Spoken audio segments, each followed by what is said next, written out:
রাজধানীর পল্লবীর বাউনিয়াবাদ এলাকায় দুর্বৃত্তদের হামলায় নিহত হয়েছেন আব্দুর রহিম নামের এক ব্যক্তি। মঙ্গলবার সন্ধ্যায় ঘটে এ লোমহর্ষক ঘটনা।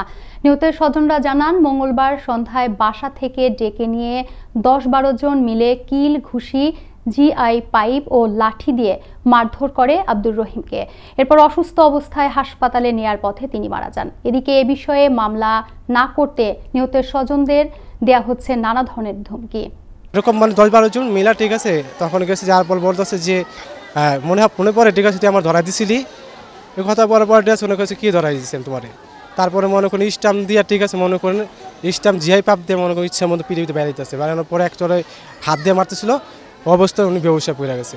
উনি হালকা একটু সুস্থ ছিল, সুস্থ থাকার পরে ওনার রিস্কাত করে মনে করে নিয়ে যেতেছিল মেডিকেলে, যারা অবস্থায় মারা গেছে। মামলা করবে ১ নাম্বার দিয়ে ফোন দিয়া, কেউ যদি মামলা করতে চায়, ঠিক আছে, ডাইরেক্ট তারা মেরা ফেলে বেরোক, হুমকি দামকি দিতেছে।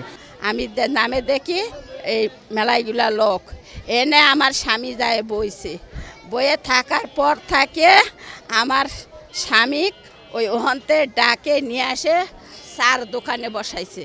চার দোকানত বইয়া এক পোলা আর যায় মোটা আটা নাটি নিয়ে যায় আমার স্বামীরে পিস খেলতে বাড়ি মারিছে।